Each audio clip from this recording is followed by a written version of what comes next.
on modern money and the humanities, which I'm really excited about. You know, the work that's going on outside of economics and in an interdisciplinary way. So we've got 4 presentations, and we're going to go in order that it's listed in the program on page 10. And so first up, William Saas, Louisiana State University and the binzagr-institute for Sustainable Prosperity, Rhetorical Studies, and MMT. So good afternoon, and thank you to Professor Forstater for moderating this panel.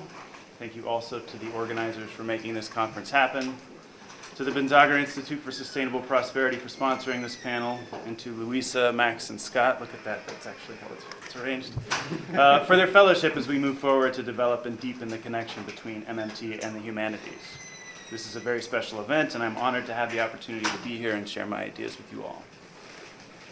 So as noted in the program, I'm a professor of Rhetorical Studies in the Department of Communication at Louisiana State University. This means that I make my living down in Baton Rouge primarily by thinking, writing, and teaching about public arguments, how they are constructed, how they circulate across different contexts, and how they shape popular attitudes. I do so under the aegis of LSU's College of Humanities and Social Sciences. In my published academic work, I examine the ways that U.S. presidents have leveraged the tremendous rhetorical resources of the executive branch in order to influence how citizens understand what is politically possible in this country. In my current book-length project, I'm analyzing Barack Obama's efforts throughout his presidency to define the parameters of the United States fiscal situation. Now, you might imagine that I've found the work of several people at this conference and in this room right now very helpful in developing that project, and so I'm very grateful. And if I can return that favor in some small way in the book, I'd be very pleased. So this panel provides us with a unique opportunity to explore the numerous points of overlap and affiliation between modern monetary theory, or modern money theory, and the humanities. To that end, I plan to use my time to talk about how MMT has already made me a better scholar of rhetoric, as well as what I think rhetorical studies has to offer MMT. So as I'm sure is the case for several others here today, I first encountered MMT by way of David Graeber's Debt, The First 5,000 Years, a book that had been recommended to me by a friend and comrade during the time of Occupy Wall Street. While I was riveted by that book's sprawling and counterintuitive historical claims, I was totally dissatisfied with what I took to be Graeber's far too casual dismissal of chartalism at the end of chapter 3. So if you're not familiar with that book, Graeber spends the entirety of the first 2 chapters basically disabusing us of the ideas that we have about money and debt from neoclassical economics. And then the bulk of chapter 3 outlining chartalism as a maybe more useful way to think about what money is and what debt is, at least until the end of the chapter where he sort of shrugs his shoulder and says it's all fairy tales anyway. So I was somewhat annoyed but determined to know more, so I followed Graeber's endnotes to learn more about chartalists like A. Mitchell Innes and G.F. Knapp, and that eventually led me to the so-called neochartalists, people like, well, the entire economics department, or most of the economics department at UMKC at the time.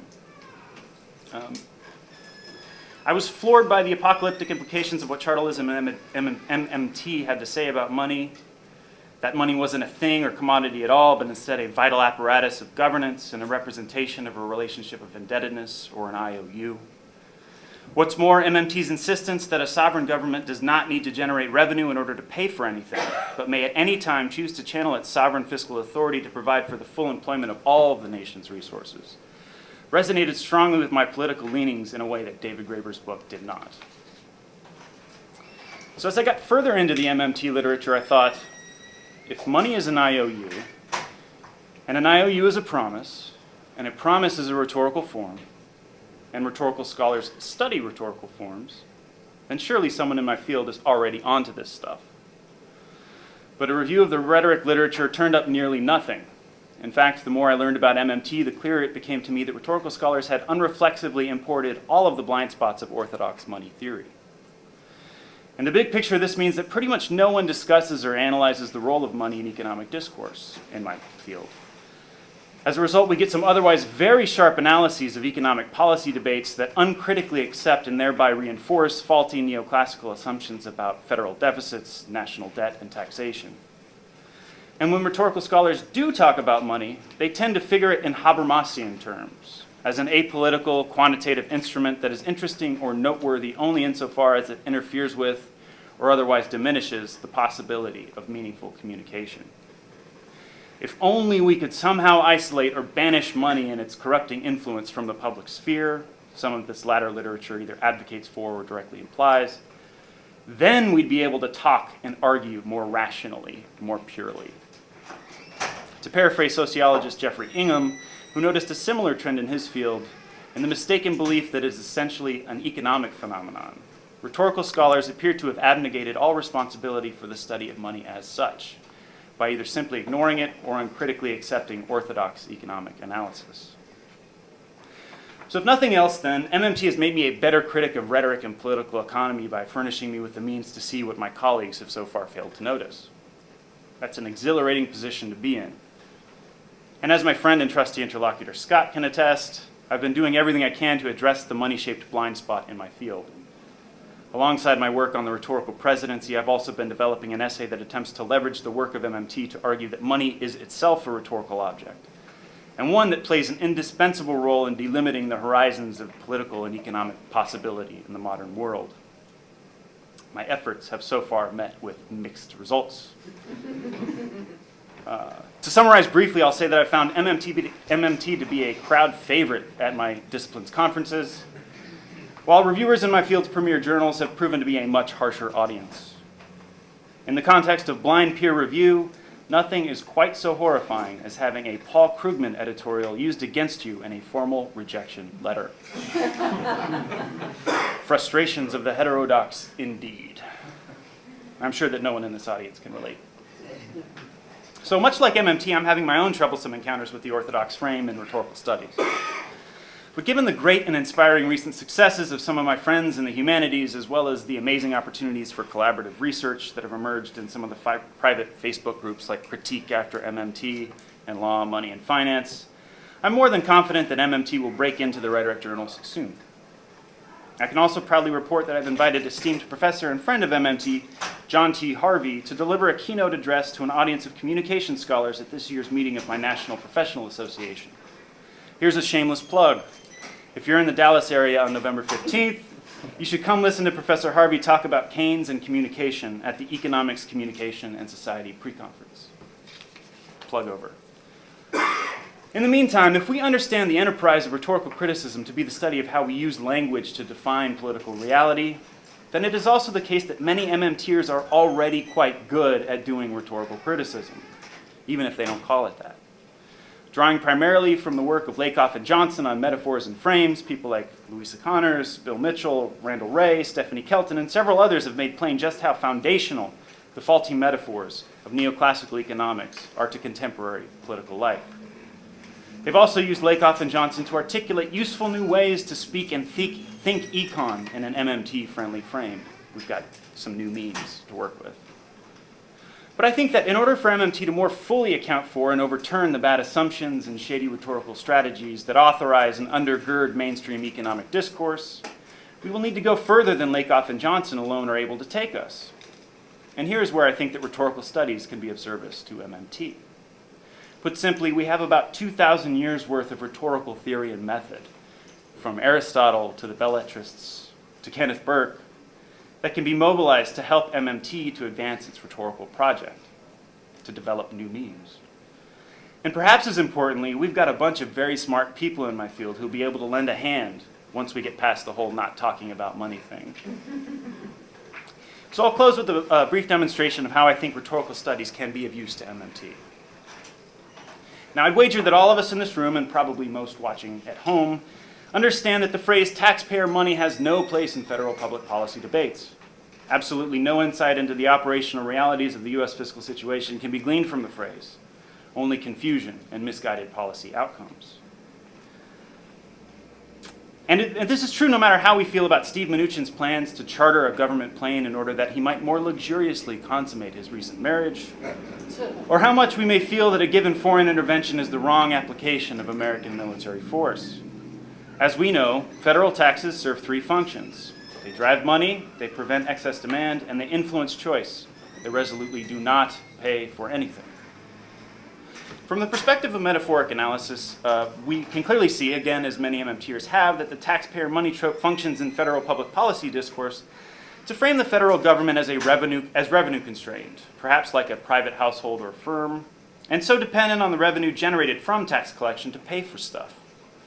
This is certainly what politicians tend to be up to when they evoke the phrase. They rather enjoy speaking on behalf of the embattled taxpayer and her money, especially when these efforts result in policies that disproportionately benefit some of their favorite constituents. From this observation, we might further conclude that we should abandon use of the phrase ourselves, and to oppose its usage wherever we might find it. The taxpayer is not an unduly oppressed figure, we might insist, and their money is not a scarce private resource. People pay taxes for a number of reasons, but in no sense do those taxes pay for anything. But I think we're only seeing part of the story here. If we look at the phrase from another angle, from the bottom up, say, in a town hall meeting dust-up, rather than from the top down in congressional budget debates, we can see that there's something about the phrase that makes it worth perhaps holding on to and recuperating for MMT.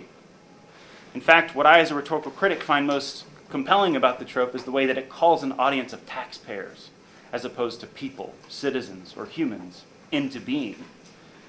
As it does so, the phrase reifies the vital political fantasy of Republican representation, with taxpayers figured as those who are entitled to responsive and responsible stewardship of federal fiscal authority by their elected representatives in Washington. And it does so in a truly capacious way, insofar as many of those who qualify as taxpayers would not otherwise qualify as citizens. That is, the figure of the taxpayer functions in part to distribute a broader sense of democratic enfranchisement among the people. And this seems to me to be the most decisive function of the phrase in contemporary political discourse.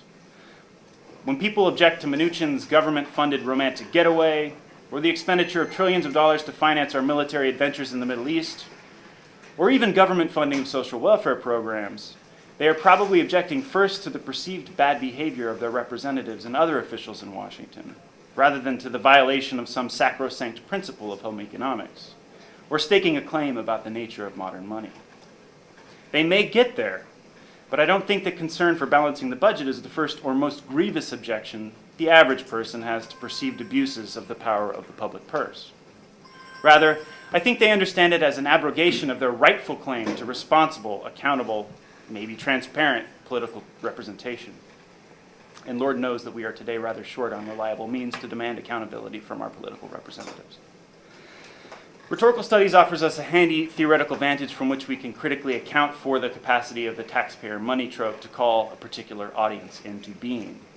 Indeed, as a rhetorical scholar working from the perspective of MMT, I think it is clear that the phrase counts as an example of constitutive rhetoric, insofar as it interpolates or calls into being a subject position that would not otherwise exist, and simultaneously provides those subjects with the symbolic means by which they may find common cause with others. As good chartalists, we also know that money is not much more than a claim on something. So we might then observe that the phrase does two things for the average user of it. It invites them to identify and find common cause with other taxpayers, and it insists that they have a right to make claims and demands on their political representatives. So what then is to be done with the taxpayer money trope? I don't have a killer alternative phrase to offer you today, but what I will say is that I think it's important as we move forward with developing a new economic grammar with MMT inside, we need to do so in a way that is careful not to diminish or alienate people's claims to responsible representative governance. And whether for good or ill, I think it is clear that today the taxpayer and her money enjoy a more robust and inclusive claim on representative government than the diminished and fundamentally exclusive category of citizenship. Insofar as the taxpayer money trope provides citizens with a reliable symbolic resource by which they may call into question the ways that their representatives engage with and exercise what MMT reveals to be the nearly boundless power of the public purse, then perhaps the tax is not to dispose of the taxpayer, but to further empower her. Thank you.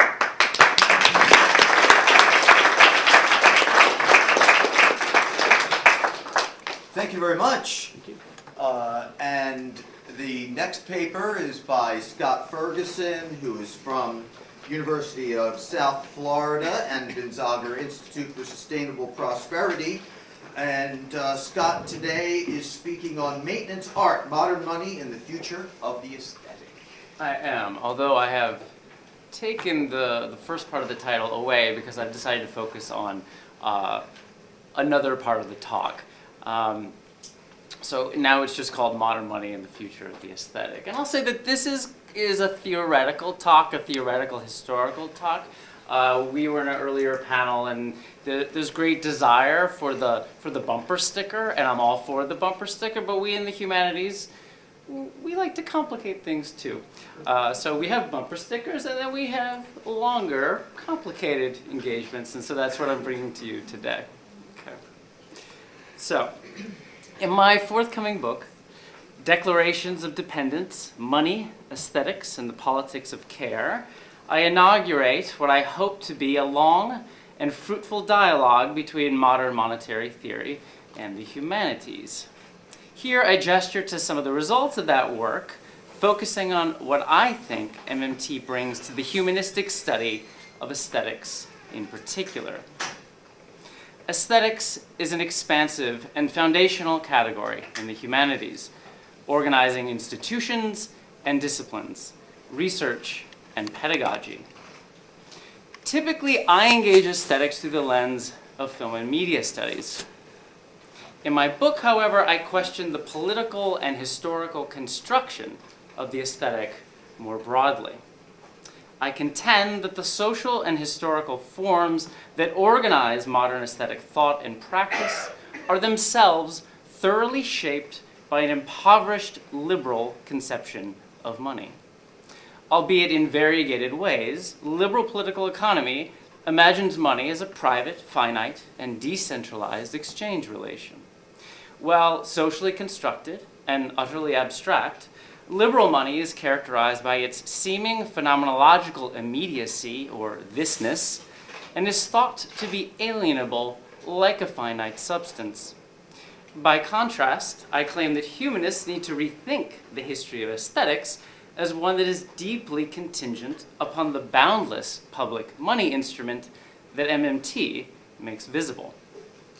From MMT's neochartalist perspective, money is a limitless and inalienable public utility, which not only joins laborers at a distance, but can always be made to serve social and ecological needs. I argue not simply that governments can afford to create a world in which aesthetic practices thrive, nor only that public spending ought to be used to promote the arts. Rather, I insist that the story of modern aesthetics is conditioned as much by liberal ignorance, negligence, and violence as it is by sovereign money's funding and cultivation of aesthetic practices. With this, I reconceive the modern aesthetic project as a whole, or at least I'm trying to. A brief note on terminology. By the aesthetic, or the modern aesthetic project, I refer not to the arts in particular. Arguably, every human society practices art and integrates such forms into common life. The modern aesthetic project, however, denotes a historically specific and originally Western philosophical and cultural category. This category carved out sensuous experience as a relatively autonomous domain which was separate from everyday commerce and promised to expand human experience. It is this historical category that came to shape and give meaning to our modern sense of the arts, and it is crucial to understand that the modern aesthetic project is irreducible to the history of artistic forms alone. As I see it, the problem with the modern aesthetic project is that since the Enlightenment, the long Enlightenment, aestheticians have set the aesthetic sphere against the monetary domain in an entrenched and ill-fated dialectical conflict. Initially, bourgeois philosophy and culture positioned the aesthetic field against political economy, that is, in opposition to the world that money primarily organizes. This is because an emergent bourgeois liberalism was intensely ambivalent about the monetary sphere. On one hand, the world of money was seen as a great site of production, cooperation, and wealth.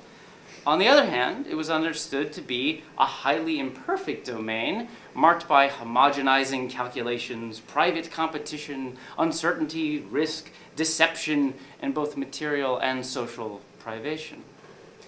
The aesthetic, meanwhile, was conceived as a domain defined by sensuous abundance and diversity, individual and collective freedom, and communions with society and nature. In other words, aesthetic mediation promised everything that monetary mediation left to be desired. From Adam Smith's The Theory of Moral Sentiments to Immanuel Kant's Critique of Judgment, the aesthetic field was posited as a refuge from and antidote to all things monetary, both in thought and cultural practice. Soon, radicals from Karl Marx and William Morris to André Breton and Walter Benjamin dialectized the bourgeois opposition between money and aesthetics, which of course for them was the opposition between the market and aesthetics, but I'm not using that term here. And they did so towards socialistic and or communistic ends. Aiming to transcend, or the fancy term sublate, the opposition between political economy and aesthetics, such radicalism sought to move beyond money's apparent inherent alienations and replace the monetary form with free associations, modeled after the sensuous diversity known to the aesthetic sphere. According to the conventional story we tell about modern aesthetics, this radical gambit largely fell into ruin with the neoliberal or so-called postmodern term. During the neoliberal era, capitalist spectacle and simulacra increasingly subsumed aesthetic thought and production, realizing radicalism's long-sought sublation of money and aesthetics on capital's terms. Today, aestheticians readily acknowledge that the aesthetic was always something of a myth, and for better or for worse, most contemporary humanists concede that the modern aesthetic project has lost its totalizing utopian promise. For this reason, we tend to adopt a more modest set of critical hopes and goals. Still, the dialectic between money and aesthetics lives on in humanities scholarship and certain critical bastions of aesthetic culture, like some undead monster. We aestheticians know that the money aesthetics opposition provides less and less critical purchase on contemporary art and culture. Yet when it comes to the political economy of aesthetic production, we seem unable to formulate problems and arguments in any other way. This dialectic must finally be laid to rest. Not merely because it's historically exhausted, but more importantly, I suggest, because it naturalizes liberal political economy and constrains money and aesthetics alike. Indeed, far from an antidote to or revolutionary overcoming of economic alienation, the aesthetic functions as an inverted image of the liberal money form's own fetishized immediacy and ephemerality. The aesthetic project mirrors liberal money's decentralized finite encounters, only in a redeemed and apparently salutary form. Yet through this mirroring, the aesthetic reifies liberal money's metaphysical commitment to finite and proximal relations and renders sovereign money's macro-level structures and possibilities largely imperceptible. What is more, I argue, the modern aesthetic project's very desire for a rich, sensuous propinquity arose as a symptom of liberal political economy's contradictions and failures. A symptom, Sigmund Freud tells us, is a distorted compulsion to repeat a prior conflict or trauma. Paradoxically, the symptom expresses a wish to overcome discord and suffering, but its incessant and disfigured search for pleasure in the very same pain forecloses any chance of genuine resolution or enjoyment. Such is the symptomatic character of the aesthetic. playing the role of liberal money's utopian doppelganger, the aesthetic unendingly repeats and reifies liberal political economy's narrowness and austerity. Unfortunately, however, no matter how seemingly emancipated, variegated, or lush, any political economy founded on modern liberalism's contracted ontology is bound to fail a large-scale community.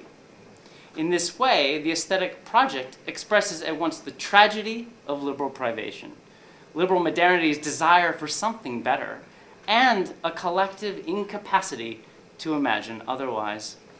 With this in mind, then, my message to contemporary humanists is this: let us finally let go of the tired money aesthetics dialectic by embracing money as a boundless public utility.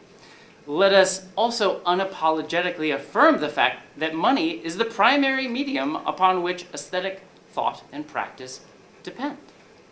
Going further, we might additionally learn to appreciate that money itself is a kind of aesthetic medium, not a plastic art on the model of painting or sculpture, but instead what I call a proto-aesthetic instrument which plays an essential role in both cultivating and often alienating the shared sensuous life in which specific aesthetic forms take shape.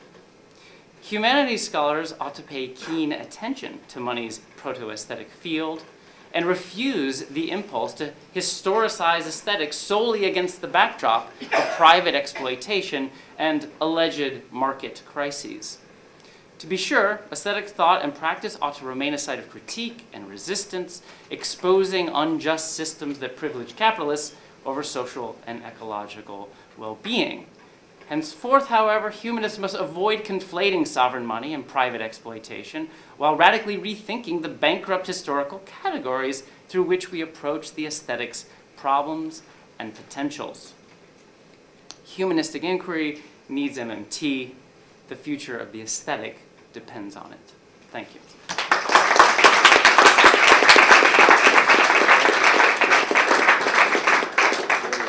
Thank you very much. And next, we have Maxximillian Seijo, also from University of South Florida. And his presentation today, From Frater to Hitler, Chartalism and Weimar Film Aesthetics. Hello, everyone. We are here at this inaugural conference on MMT because we recognize that MMT allows us to reorient public life in ways that reveal the potential for government expenditure to support and provide for us all. Yet this realization also gives us a methodological tool that can be used to recontextualize and rethink our shared history. MMT is not just pivotal to understanding political economy and policy. It is crucial to understanding a wide range of academic disciplines. For example, my research on Weimar film and culture reorients the ways in which political and economic circumstances interact with the aesthetic of cinema. The history of film is a story of mass media culture that was developed within the context of an orthodox understanding of money and economics. Film history takes for granted orthodox explanations for unemployment, hyperinflation, and the inherent scarcity of public funds. And this distorts aesthetic interpretation. It is a field ripe for a redefinition, and as chartalism is applied to the events of film history, previously uninterpreted insights begin to reveal themselves. To understand the aesthetic of cinema, we must first understand its historical, political, and economic context. It begins with the Treaty at Versailles. The effects of this treaty are best described by our friend John Maynard Keynes in his 1919 book, The Economic Consequences of the Peace. He writes, "It was the policy of France to set the clock back and to undo what, since 1870, the progress of Germany had accomplished. By loss of territory and other measures, her population was to be curtailed, but chiefly the economic system upon which she depended for her new strength. The vast fabric built upon iron, coal, and transport must be destroyed. The result of the destruction of both German productive capacity and German political sovereignty was the infamous Weimar hyperinflation. negative effects of the inflationary period persisted until the adoption of the Dawes Plan in 1924, which returned a modicum of economic sovereignty back to the German state. Austerity followed, and the deflationary stabilization of the German Center Party led directly to the rise of Hitler and the end of the Weimar Republic. Meanwhile, the history of film in the Weimar period is a history that has most notably been interpreted and formulated by the German intellectual and Marxist Siegfried Kracauer. His book, From Caligari to Hitler, is one of the foundational works of film criticism and is concerned with, in his own words, the psychological pattern of a people at a particular time. He uses the book to establish a psychological history as a particular type of history. It is meant to be an additional history that is not removed from an economic or political history. And despite Krakauer's unawareness of the chartalist intellectual framework, From Caligari to Hitler is a canonical work that persuasively maps German psychology through the film aesthetic from the chaotic inflationary period into the period of stabilization. During the inflationary period, he sees Germany's collective psychological retreat into a shell and argues that this retreat serves as a precursor to the evolution of German psychology into a more politically polarized retrenchment after stabilization. He demonstrates this retreat with an analysis of the interplay between the mass medium of film and German collective psychology. I intend to introduce chartalism into his analytical structure and to implicate the Weimar political economy as the center upon which Krakauer's psychological history sits. This adjustment in scope illuminates a critical point Krakauer misses, where Germany teetered on the brink of a better path. With the help of an understanding of the unshackling power of chartalism, we can see where he did not. The Cabinet of Dr. Caligari, directed by Robert Wiene in 1920 and released in the midst of the chaotic post-war era, is one of the foundational films of the horror genre. Siegfried Kracauer describes the film's central exposition as a wandering soul that is well suited for its historical context. He writes, Caligari exposes the soul wavering between tyranny and chaos. And facing a desperate situation, any escape from tyranny seems to throw it into a state of utter confusion. The confusion that Krakauer describes is evident in the mise-en-scène of the film. You can see how the irrationality and randomness of the set design reinforces the chaotic and confusing nature of the narrative. This confusion, for which Krakauer places quite a bit of his analytical weight upon, should be viewed within the historical context of 1920 Germany. In this context, it is an apt description of both German internal psychology and the state of Weimar money. The Cabinet of Dr. Caligari, a villainous, tyrannical entity that seeds confusion, doubt, and death upon its citizenry, portrays a villainous, tyrannical entity. And when this description of the film is reapplied to the historical economic context, we can see a relatively chartalist understanding of the period. The Treaty at Versailles' tyranny significantly diminished German economic sovereignty and created a deadly state of confusion that permeated into nearly every institution of the Republic, most notoriously the money. Next came monetary stabilization, and Krakauer describes the concurrent aesthetic shifts of this period just as astutely as he did the inflationary context.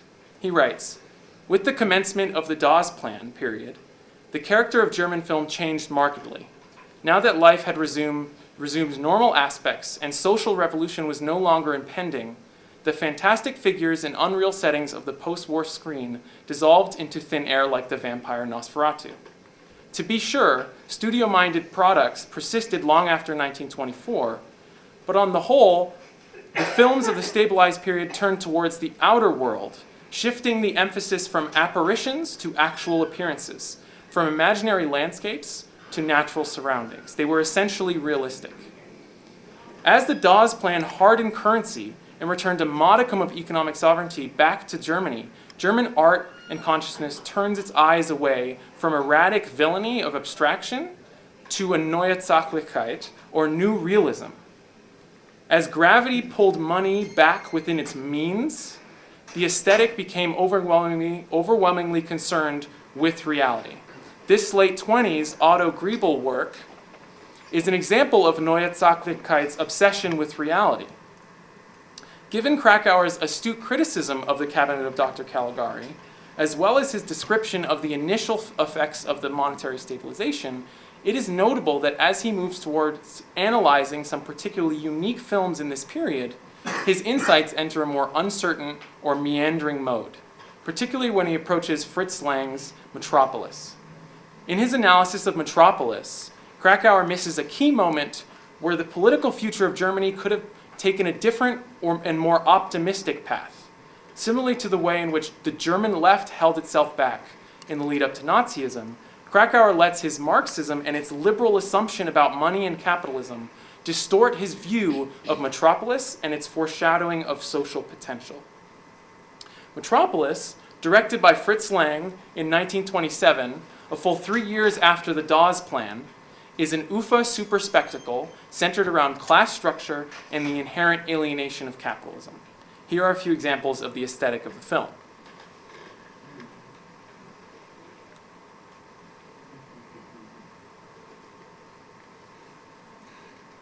The plot of the film, which is often maligned for its seeming incoherence, places Frieder, the son of a wealthy factory owner, as a sympathetic third party that can bridge the differences between labor and capital.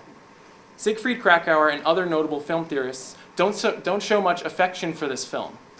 Their concluding interpretation of Metropolis is that it is a sort of tech demo that makes some calls to Marxist ideals, but that doesn't really cohere into a compelling story or concluding message. Krakauer writes, in Metropolis, the decorative not only appears to be an end in itself, but even belies certain points made through the plot. Similarly, noted film theorist Tom Gunning echoes this sentiment when writing in his book, The Films of Fritz Lang, about a conversation he had with Berkeley film theorist Anton Kayes. Anton Kayes has also proposed to me another approach, that Metropolis is conceived basically as a series of sensations, a film of disparate attractions rather than narrative integration, and that Lang simply didn't care that much about pulling it all together into a final satisfying coherence. The final tableau would be a cinematic equivalent of the Looney Tune approximation of closure. That's all, folks. I find that this view misses important elements of the way the narrative and aesthetic of the film interacts with the historic context of Weimar circa 1927. The polarized stagnancy of politics and the newfound stabilization of the economy coincides quite clearly with the rational and stabilized aesthetic of the film, as well as the film's blatant narrative takeaway. To focus on the aesthetic for a moment, you'll notice that there's a rational physicality to the set design. From the boundary of the iron bars, to the right-angled edges of the buildings, to the hyper-focused attention on physical contact. The film has an intense focus on aesthetic rationality and realistic physicality. On the left, you'll find a building as depicted in the cabinet of Dr. Caligari, where the image on the right is from Metropolis. Notice just how realistic the building from Metropolis is. It looks like a modern skyscraper. When compared to the building on the left from Caligari, it is rational. The rationality is a perfect representation of Germany's cultural shift away from more expressive style, like in Caligari, to a new realism that can be directly tied to the economic policies set forth in the Dawes Plan of 1924. This leads me to the film's narrative conclusion. The overarching moral of the plot centers around the idea of mediation.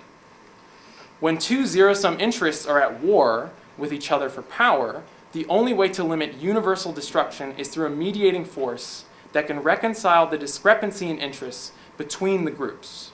This moral is so didactically represented in Metropolis that Lang goes as far as to literally say it. The mediator between the head, capital, and the hand, labor, must be the heart. The essence of what Lang is critiquing in Metropolis is a zero-sum conception of society. The idea that we must either rid ourselves completely of a market economy or be completely oppressed by the surplus value draining force of capitalism. The thing that makes Lang's critique especially interesting, the things that are, is both that its narrative force contradicts its aesthetically hardened mise-en-scène, and that he was also right to say that mediation could break through polarization. Hitler famously appealed to both German business interests and the impoverished German worker. He was the ultimate if devastating, mediator. To completely understand why these three esteemed film theorists missed the seemingly obvious analysis of Metropolis' narrative, we need to look toward the economic context of Hitler's rise to power. In his paper entitled German Socialism and the Crisis of 1929 through 33, historian Robert Gates lays out two different anti-depression strategies among the German left in the lead-up to Hitler's rise to power. The Depression hit Germany hard, and Heinrich Brüning, the Center Party Chancellor of Germany from 1930 to 1932, preferred crushing austerity to welfare assistance. And as it turns out, austerity only exacerbated the economic pain that Germany was going through and crippled political support for German centrism. This resulted in an inevitable election battle between the German left, the SPD, and the German right, the Nazis. In the lead up to this election, the intra-left debate regarding the SPD's anti-depression policies could be seen to formulate two dominant interest groups, the free trade unionists and the Marxist intellectuals. There were definitely some intellectual overlap between the two, but with regards to political strategy, the two groups differed quite a bit. In 1928, the Free Trade Union opened their Hamburg Congress with the following proclamation. In the period when capitalism was completely free, no other alternative to unorganized capitalism appeared conceivable than the socialist organization of the economy as a whole. For this reason, it appeared hopeless and senseless to change anything having to do with the despotism of the capitalist system. Until the violent overthrow of the social order took place, everything would have to remain as it was. That was the prevailing attitude. Then, it gradually was seen that the structure of capitalism itself was changeable, and that capitalism, before it is broken, can also be bent. The free trade unionists were offering an alternative to the rigidity of unilateral anti-capitalist revolutionism in favor of a market economy that can be bent into a fairer system until that system itself can be dismantled more gradually. This strategic position ended up producing the WTB plan of 1931, a sharp rebuke of the deflationary policies of Brüning, and as German academic Michael Liebig describes it, it was a concrete program for combating the crisis within the framework of the German economy, the central feature of which, the employment of 1 million unemployed in public works, is the employment of 1 million unemployed in public works projects. It was a new deal for Germany, but the SPD balked at it. Fritz Naftali, an SPD insider and economic advisor, channeled the thinking that led to the SPD's opposition to the WTB plan. I don't believe that we can do very much, nor anything very decisive from the point of view of economic policy, to overcome the crisis until it has run its course. When prosperity had developed so far, so disproportionately, and so unchecked as it is now normally allowed under capitalist conditions, and as has occurred in recent years on a world scale, then it is hardly possible to stop the crisis during its actual progress. For then, the crisis, with all its destruction of the value of capital, with its changes and shifts of purchasing power, is a means of correction which must necessarily be accepted. The position of the SPD was that the Depression was a problem of capitalism, and that any attempts to solve the economic crisis would ultimately be fruitless. It must run its course, and we will be even better off after the fact. The Marxist intellectuals, like Naftali, won this debate, and the SPD ran on a policy of banking and heavy industry nationalization. The socialists of the crisis did not heed Fritz Lang's warning. They didn't seek to mediate the negative effects of capitalism through a productive approach to the crisis.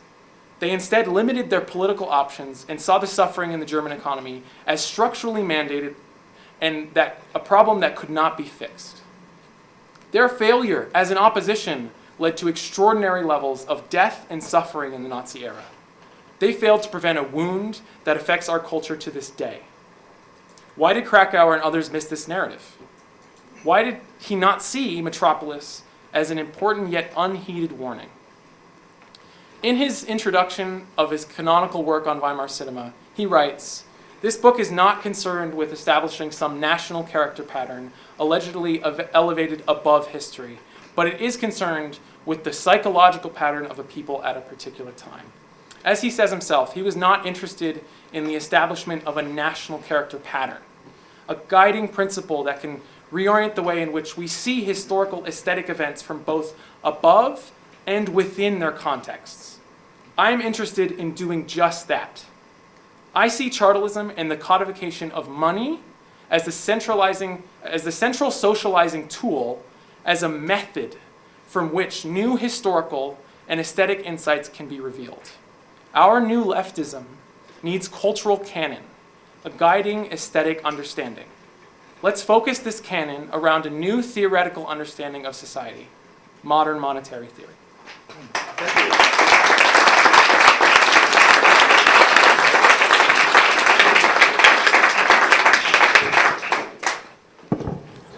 Wonderful. Okay, and our fourth presentation from Louisa Connors, co-authored with Bill Mitchell, both of the University of Newcastle and Center of Full Employment and Equity. Macroeconomics and Popular Culture, the Mandibles Discover MMT. Thank you. Thank you. Excuse me. So thanks very much for having me on the MMT panel and the Humanities, and to my co-panelists. My co-author Bill Mitchell and I are wanting to talk about excuse me, how to build capacity when it comes to MMT, affecting change, and how books and culture in general should be excuse me, it's been a bad flu season in Australia. You want to use the mic, please? Sorry. And how books and culture should in general be part of this. This relates loosely to our work in framing, but also to some pretty radical transformations that we're seeing on our doorstep and the debates that are accompanying these changes. So we're talking about this with reference to Lionel Shriver's The Mandibles, which was published last year to some acclaim. Shriver is the author of some quite challenging novels, probably most famously We Need to Talk About Kevin. And I have to say I had quite high expectations of the novel and was pretty disappointed. So this is roughly the outline of the talk, why we want to argue that cultural production matters, some critical frameworks, a bit of a summary of the novel, what it gets wrong, how we might fix it, and what the implications of this would be. So we're all too familiar with the misinformation that dominates public discourse about macroeconomics and public policy. And the effects of this misinformation are not trivial. It's not our intention to be flippant in talking about MMT and popular culture or cultural production. We see it as absolutely critical. And while there's some who argue that culture and fiction shouldn't be politicised, we see the need for better economic literacy as so important, and that cultural production is contributing to the paradigm shift that needs to happen to achieve these improvements. We also see cultural production as being a kind of litmus test, as a good indicator of knowing when the word is finally getting out there, that people are sort of understanding MMT and what it entails. So I'll talk about the Australian context, because that's where we're from, on the understanding that it's relatable. We see the impact of economic illiteracy wherever we care to look, and at all levels of government, local, state and national. And it has very real consequences for our lives in terms of critical things like housing affordability, healthcare, education, environmental sustainability, accessibility and infrastructure. The difficulty lies in getting people to join the dots, and books like this one absolutely don't help. So, to provide some local context, in Newcastle where we live, the local government is extremely proud of the fact that the value of approved development has climbed from $462 million in 2013 to $1 billion in 2017. But in our town, around 30% of all households are in the lowest income quartile, and in spite of the boom, there is less and less affordable housing, and homelessness is an increasing problem. The city's median house price is now around $700,000, and where we come from, that's quite expensive. I'm not sure about elsewhere, where you live. And at the same time that there's been this housing boom, we've seen crime increase. So quarterly crime figures released by the state government's Bureau of Crime Statistics and Research have revealed significant increases in non-domestic assaults, shoplifting, stealing and malicious damage, specifically in the Newcastle area. Then this defies the trend elsewhere in the state. Critical infrastructure like railways is being ripped out to make way for private land development. And in a couple of months' time, the community, including residents, will be blocked from an entire suburb and local beaches so that a private company can host a car race. It's being sold as an opportunity for jobs and growth. So development, housing and crime are all local and state government issues, in Australia anyway. And this is clearly not the usual domain of conversations about MMT. But in the absence of any overarching macro framework, we are seeing our cities transformed in radical ways that entrench inequality, in large part because the national government has stepped away from any direct engagement in the issues that significantly impact on voters' lives. In Australia, a local academic has called this the game of mates because of the extent to which it rewards a fairly closed circle of players. People aren't happy about it, but they don't have the information they need to join the dots.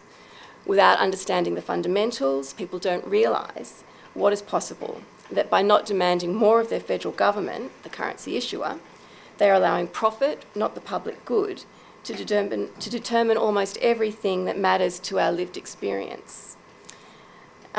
Except in the case of Australia, the federal government is intervening in who you can marry. That's sort of the one debate that they are keen to participate in. So we were interested in thinking about the role fiction or cultural production might play in developing economic literacy. Literary studies, like economics, is a contested territory, lots of overlapping theories and influences.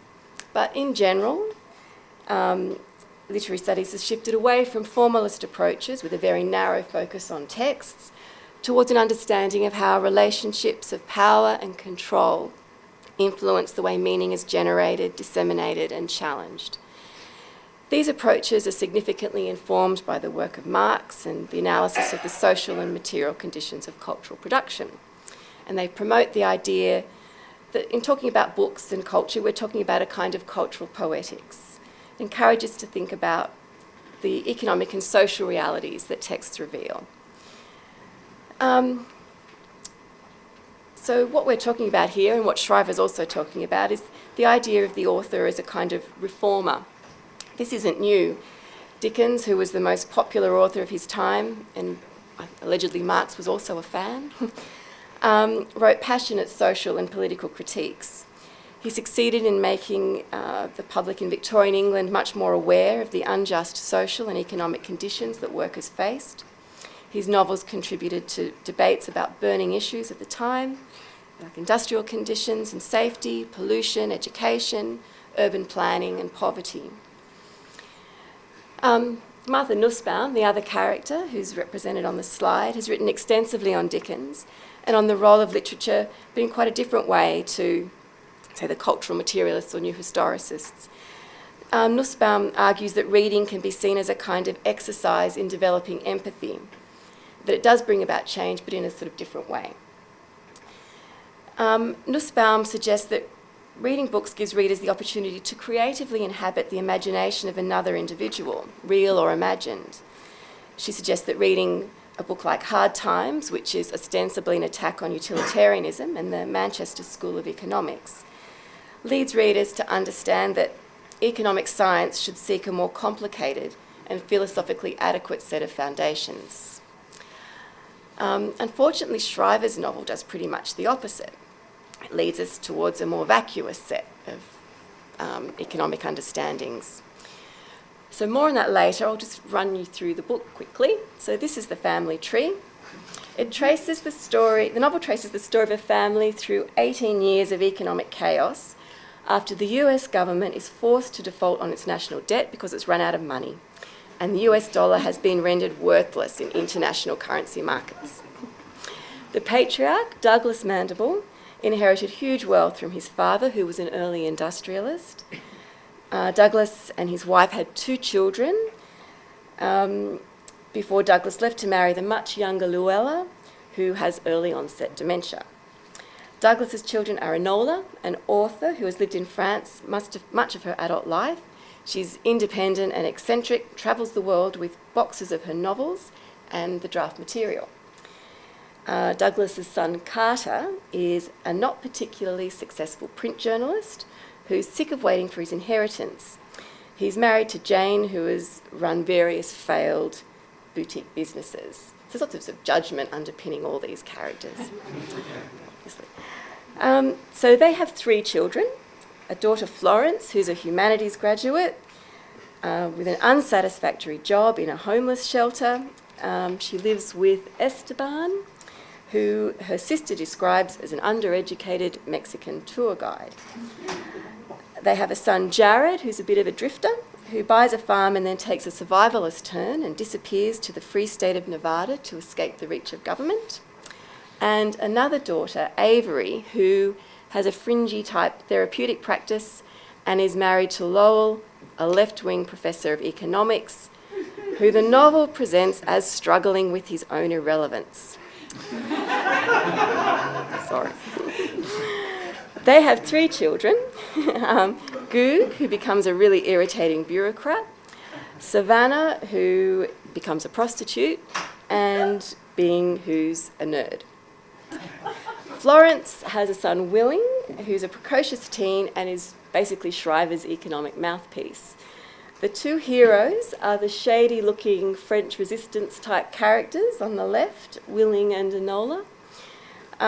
They save the family, or the family members worth saving, so that's the ones who aren't old or sick, by escaping across the border to live with Jared in the free state of Nevada, which is a kind of anti-paradise with a flat tax of 10%, no welfare net, and a currency that is backed by gold.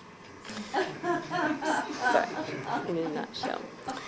So, Shriver has made it pretty clear in many interviews that the motivation for the book was to present a kind of parable, a cautionary tale about today. She's spoken a number of times about the crisis of 2008 and how it brought about a kind of urgency in which she decided she needed to know more about economics, which she'd previously considered boring, but has since, in her view, become an apocalyptic science. If you dig a little, the response to the book is varied, but in the mainstream press, the reviews praise Shriver for her scholarship and insight. The Guardian describes the book as chillingly plausible. Australia's SMH saw Shriver as well-informed about the eloquence of risk. I'm not even sure what that means. And the New York Times describes her as the Cassandra of American letters. Shriver locates her work in the realm of the possible or even the inevitable, but the narrative depends on a number of common macroeconomic myths, mostly about how terrible debt is. So the government will run out of money, government deficits will leave a burden for children and grandchildren, the nation will go broke, the profligate state turns on its people and becomes oppressive and you'll never be free, and healthcare and pensions are unaffordable. However, the economic assumptions that underpin the novel are, as my co-author notes, a potpourri of fiscal scaremongering drawn from disparate economic camps and then presented as if they belong to a unified and accepted body of theory and praxis. The signs of financial doom appear at the outset of the novel. So there are water shortages, which lead people to do runs on supermarkets. Unemployment's high because robots have taken on so much work. Barclays goes bust and Ed Ball's government can't bail it out. France can't roll over a tranche of maturing debt. The US bond markets start behaving strangely. The bid to cover ratio is described as weirdly poor, and the yield on a 10-year note goes to 8.2%. Smart characters move their money and their investments out of the country. They transfer cash into a foreign currency as the government implements an asset freeze and all gold must be forfeited. Hedge funds in Zurich and Brussels reduce their dollar positions to zero and move into gold. And Putin introduces a new reserve currency, the Bancor, and foreigners start selling off the US dollar. So, where to start? some of the basic misconceptions that Shriver has drive the narrative are just listed there. The consequences for the mandibles are serious. They lose absolutely everything. They become destitute, and the entire extended family joins thousands of other displaced residents sleeping in a shanty town in the local park after being evicted from their home. The family patriarch shoots himself and his wife so that the younger generations of mandibles are unencumbered. The surviving family members eke out an existence until we flash forward 9 years to 2047. By this time, Willing has made it back to the family home. He has an unsatisfying job and a chip in the back of his head that the government uses to tax residents. All newborns get one of these within an hour of their birth. Life is so unbearable that Willing and Nolly hatch a plan to follow Jared and escape to the Free State of Nevada, even though defection is the only crime that remains a capital offence. To cut a very long story short, they succeed. Nolly hauls her box of writing materials with her and reveals that underneath the layers of paper, the box is filled with gold bars, which Shriver tells us Nolly earned the hard way in contrast to the lazy welfare cheats. So in one sense, it all ends well, but it's actually a pile of neoliberal propaganda. So we wondered about how you might go around about fixing it. The trouble is, the idea of an unlimited public purse doesn't produce a lot of dramatic tension. So, we imagine Jeremy Sanders is elected to government and implements sweeping economic and political changes. Willing finishes high school, goes on to university, takes advantage of new and well-remunerated career opportunities in laboratory research. Florence, Willing's mother, doesn't die when she scratches herself on a barbed wire fence because a well-funded public research and education sector has developed effective ways to deal with antibiotic-resistant bacteria, and the USA has introduced universal health care. Luella is cared for until her death by well-trained and compassionate staff. Douglas dies peacefully in a library surrounded by books, and Florence gets to use her liberal arts degree, her student debt is waived, and she finds satisfying work in a research centre. Esteban does much the same. Lowell, the economist, becomes a celebrity talk show host. That's what he's always secretly wanted. And Savannah becomes a congresswoman. Her colourful past is known about, but this doesn't hinder her career progression. Bing is still Bing, so we just left him in charge of taxation. So this book could and should have been different, and its reception ideally should have been more critical. Shriver, like many people, is hostage to a set of moral assumptions about debt and mythical assumptions about economics. She takes all of these things to their illogical conclusion, and the novel becomes another voice in a misleading chorus. In doing so, she adds to the rhetoric of fear and furthers a paradigm that we know to be false. And it's powerful fuel because it amplifies basic fears and prejudices. The harms that arise from this sort of misinformation are real. Even though there are these very concrete outcomes, like the ones I mentioned earlier in my talk, for the most part, we think in very disconnected and abstract ways about government, the economy, policy, particularly if you're a non-economist. Our key point is that we need to be hearing macroeconomic truths from a range of channels. Literature and cultural production more generally should absolutely be part of the MMT plan. Writers and artists should be allies in the MMT project. Cultural workers are, after all, a group that stand to benefit significantly from the potential policy frameworks that would flow most logically from a full understanding of the macroeconomy and how it functions. And as Nussbaum says, culture works in subtle ways, which is why the errors that abound in this particular text are so potentially harmful. But subtlety can also be a strength, working at a level that politics, and with its many conflicts, in the same way that academic arguments are also conflictual, cannot. So that's where I think we'll leave it. Thank you.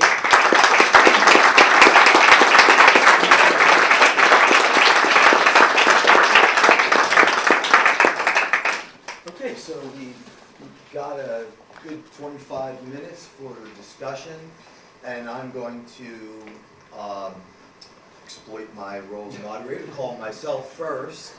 Actually, I have some questions and comments for everyone, but I'd like to start with rhetoric. So I was wondering if you're familiar with McCloskey's Rhetoric of Economics and the kind of cottage industry, following and critiquing, rhetoric of economics. So just wondered what you thought of that. And then there's also I don't know, say tradition, but there's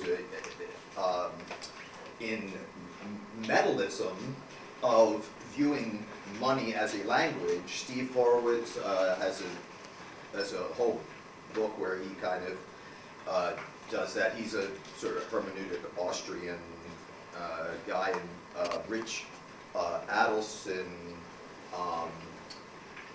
who also tries to do the same kind of thing, but it's metalism. Right. And then, of course, we've got Adam Smith. Besides his lectures on rhetoric, we've got, the whether truck barter and exchange is one of the innate propensities, or as is more likely derived from faculties of reason and speech, which he then doesn't. So, Sure. So, thank you for the question. I'll say that we have some very smart people who've written a lot about Adam Smith's work on rhetoric specifically. That's worth reviewing. To McCloskey and the cottage industry of producing in that tradition and then critiquing that tradition. I think in a recent talk, Deirdre McCloskey wrote a book called The Rhetoric of Economics published a book called The Rhetoric of Economics in 1985. And was educated as an economist at the University of Chicago, came at that book with an attitude of sort of like introducing rhetoric to economists and using or pointing out that economists use metaphors and kind of improving the discourse between economists, right? But not really interested in critiquing the principles and assumptions that informed her way of viewing the economy. Philip Murawski and other folks after that came with their own critiques of the neoclassical education that sort of grounded McCloskey's work. I think most recently she's published a series of books on bourgeois values, bourgeois virtue, and in a C-SPAN 2 book talk that she gave, toward the end, she said giving government the power to make more money is like giving whiskey to a teenage boy. So that sort of, for me, very nicely encapsulated, offered up a nice quote for me to use in the future. This is how this person views money. I'd say after that, in rhetoric, flowing from McCloskey, we have lots of folks who have done kind of really good metaphoric analysis of economic discourse, and specifically in the context of presidential discourse. So Lyndon Johnson's War on Poverty. David Zarefsky, Rhetorical Scholar, has written a fantastic book talking about how that program was conceived and unfolded and why it succeeded for a bit and then why it maybe failed. And several others have written useful analyses of economic discourse without really even thinking about money. So in those books you can kind of, there are moments that they say something like, Reagan in the 1980s was able to, do certain positive things, but the economy was precarious because of high levels of deficit and indebtedness. And I'm just like, not really the case. So I would say Marx has also been featured in Rhetorical Studies, both from a kind of historical materialist. There is no outside of discourse. We can't really exercise rational judgment kind of thing. To more ideology critique, which I think I align more with. So, yes, McCloskey had a foundational impact on, sort of fomenting interest in studying economic discourse and really providing a prompt for a lot of people to get upset with how she presented it as kind of just a way for economists to talk more clearly to, like, amongst themselves. Well, it's all storytelling, and it's just whoever tells the best story, which maybe, Yeah. could be a lesson there, but, I mean, one of the criticisms was that, there was no analysis of power relations. Right. And so, assuming that in your tradition, rhetoric is not, power is not absent from. No. Yeah, right. Right, and that's where the materialists and critical Marxists in my field come in, shortly after, in the wake of McCloskey's book specifically. And it seems to me like telling who tells the best story sounds like a market function to me, right? Like, Right, get you. Who gets their story published. Okay, yes. So I want to address what you said about the use of taxpayers. And for me, that didn't work because not all citizens are taxpayers. Some were never taxpayers, some are past taxpayers, some are taxpayers in making, potentially. And yet all citizens deserve their voice to be heard and the right to demand the same rights and social welfare from their government. So how do you address that when you're using that as a kind of a rallying cry? And that's why we like to move away from that. Sure. Can we take 2 or 3 and Absolutely. then, yes, right here, and then back there and here. I'm going to ask the question we all hate, but I guess, have you all thought about how, in the process of building a new aesthetic, how do we finance or how do we fund some of these things, if anyone has thoughts on avenues of ways Okay, to do that? back in the, It's like a catch-22 though, because let's just take these ones, yeah. My question for Scott Ferguson was, Yes. if you see any sort of echoes of John Dewey or John Berger in sort of a position beyond the Adorno critical theory dialectic between the market and the aesthetic realm, if you see something in his art as experience, art as a holistic aspect of one's lived realm, if you see any echoes or rhymes of that sort of position in the one that you take. Ruchir? Just a quick question to William on the rhetoric question. The whole tax-driven money thing, it becomes very hard to really sell it, mostly, especially in post-colonial context, because people have lost their homes to taxation. And, even in the United States as well, I mean, it's not in public memory. But a lot of, if you see the older farms, they were self-sufficient because of taxation. People had to start going into the markets. And there was a lot of pain involved. So how do you reconstruct that narrative to be sensitive to a post-colonial context? Okay. Responses?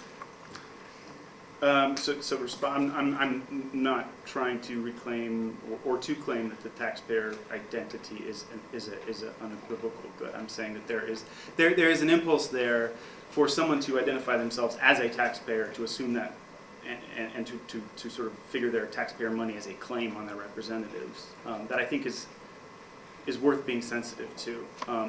What you're talking about is absolutely things. Maybe not. It's a provocation, I would say, more than something else.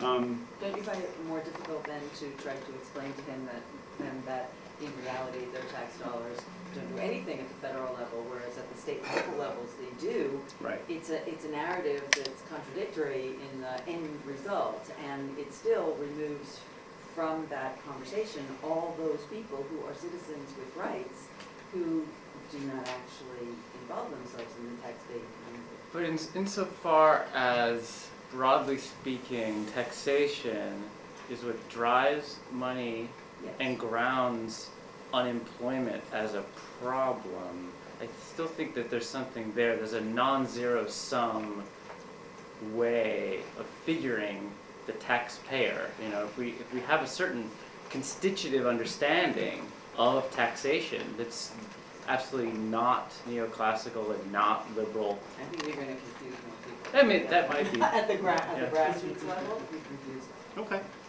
I would say I've talked to people too. I sort of say what you say, like your tax money doesn't actually fund anything. They're like, there's a similar kind of trouble there.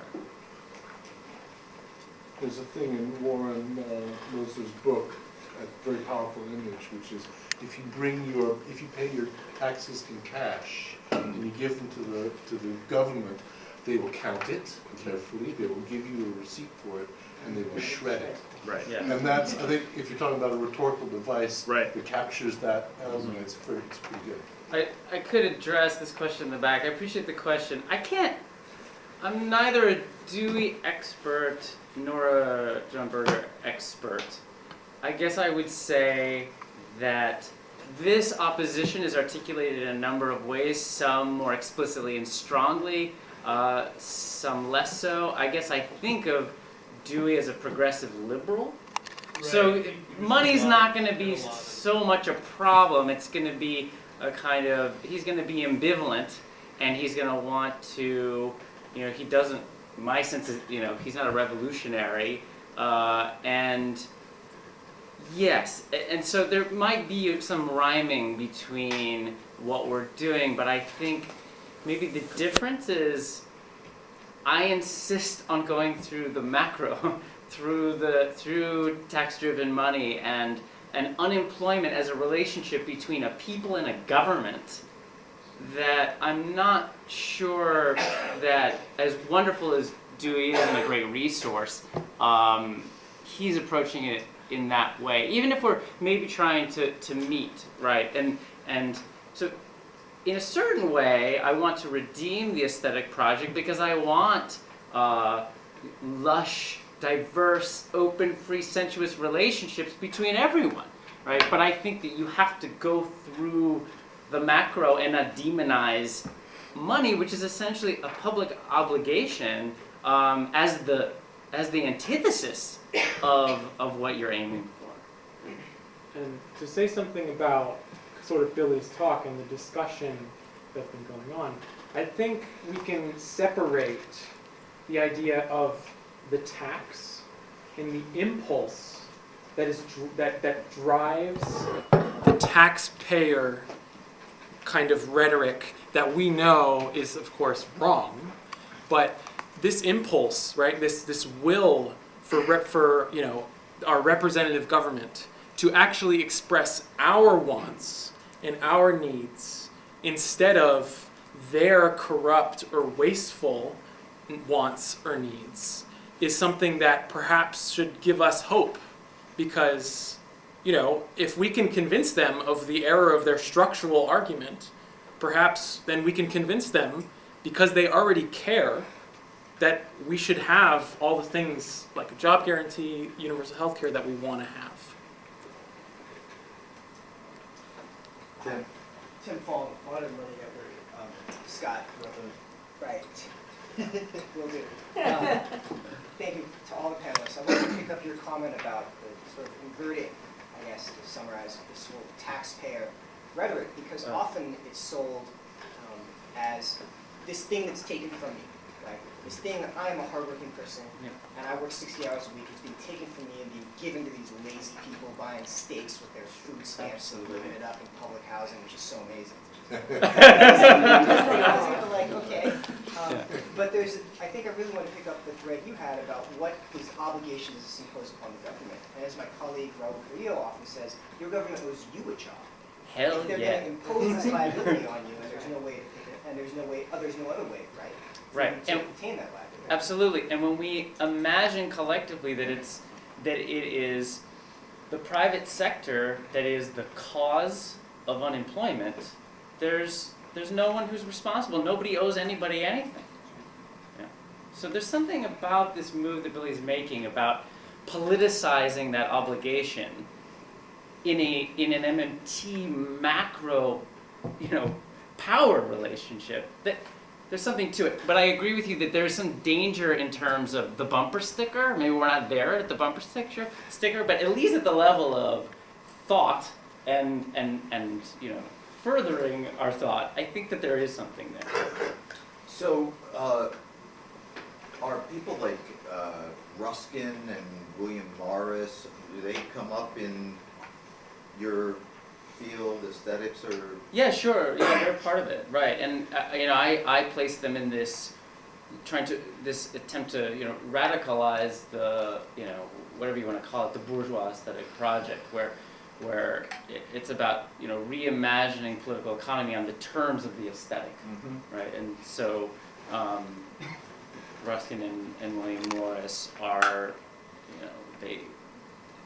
they give us a lot, but they also tend to fetishize this like kind of immediacy, the singularity of experience, in a way that I think is limiting. That it doesn't actually give us a true sort of macro politics, or let's say macro aesthetics.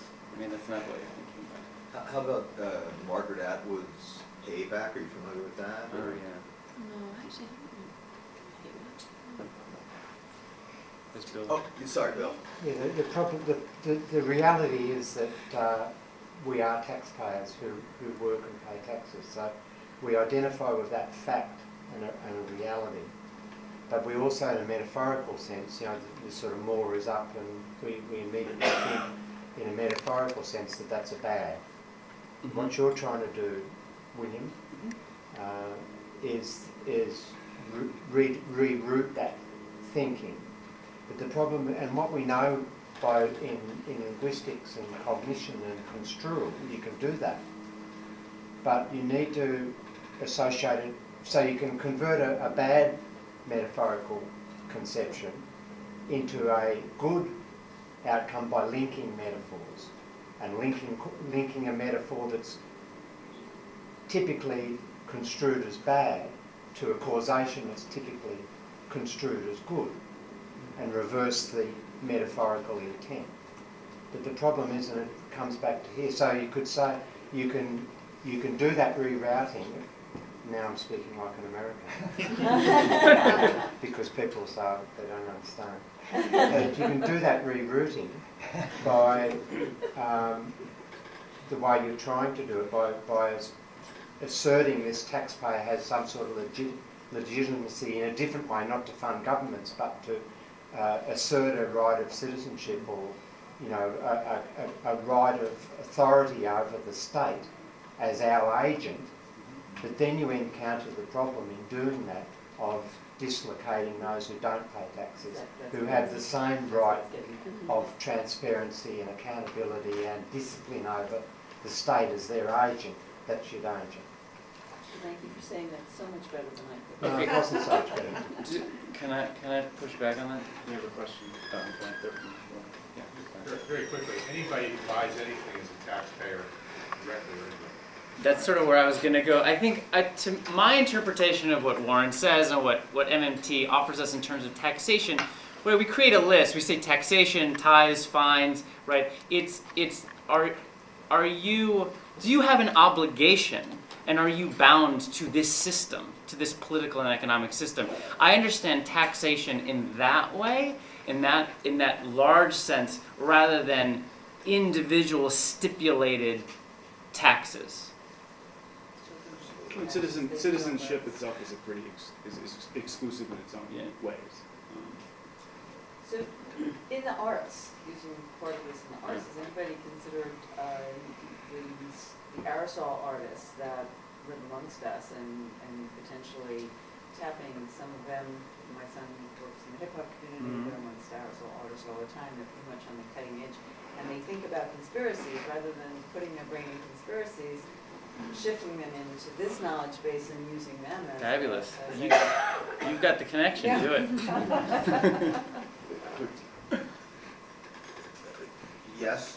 On rhetoric and on the mandibles, a lot of people have a sense that the neoliberal construction doesn't work. But many of them then immediately go, as it looks like she did, the gold bug, because that's a really easy metaphor to understand. So how do we get a metaphor that's as powerful as that?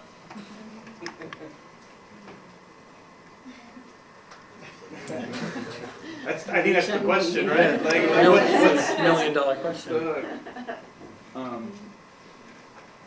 Because she could have written the book in another, although it wouldn't have as many problems. That's right. But It wasn't just about the gold. that was the point that Louisa made. It wasn't just a gold bug appeal. She was appealing. She was mixing all of the sort of anti-government rat bag collection of things. So, you know, a new Keynesian DSG modeler in an academic economic department, mainstream, she was using their sort of stupidity as well. And I mean, it was a really unclean critique in a way, because she was mixing things because a DSG modeler would hate a gold bug. Right, sure. So it was just a potpourri of nonsense. So you've seen all these wonderful reviews that you guys put out and No, opposing this was sort written. of a step along the way to doing that. A That more would be really extensive good, review. so somebody can read the opposite. Well, and being a step along the way, are there, listening to you talk, I started to think about so many examples. What might be the next example you would point to of an opportunity for, you know, the sort of analysis that you've performed here? You know? I don't know, one of the things that I stumbled across while looking at this was there are a few sort of blogs where people list books for economists. So there's science fiction for economists, classics for economists, and I'm wondering if we need to sort of flip it and do sort of, you know, economics for people, you know, like so something that kind of where there can be a sort of a number of different analyses of the way economics is talked about in popular culture. You know, I was reading, I think it was Raymond Chandler maybe, and it brought up Upton Sinclair's campaign in California to wipe out poverty, you know, during the Great Depression. And I mean, it was not MMT, but it had some resonance of, you know, someone trying to come up with public policy to address, you know, the problem. I mean, basically, I guess it was tax the rich to give to the poor type of a thing. But Max, I'm not an expert on this, but the Rentenmark, you know, currency, you know, to sort of end the hyperinflation. I mean, that was based on kind of a mythological idea that the currency was backed by the land. And I don't know, it just seems like something about that. Yeah. Right.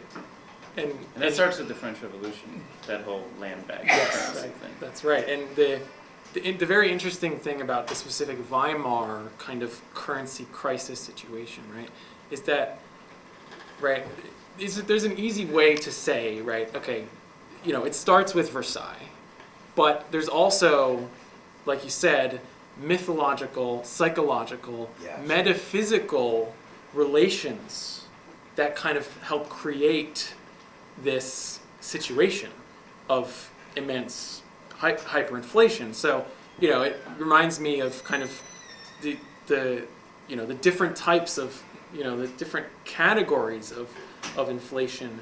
In the way that we talk about it is too homogenized. It's too, you know, whether we're talking about, you know, supply side or demand side or psychological inflation, all these things have different effects and just different kind of interactions. So when we look historically, using MMT is just so valuable when we kind of approach the cultural reasons for these economic events. So let's thank our panelists not only for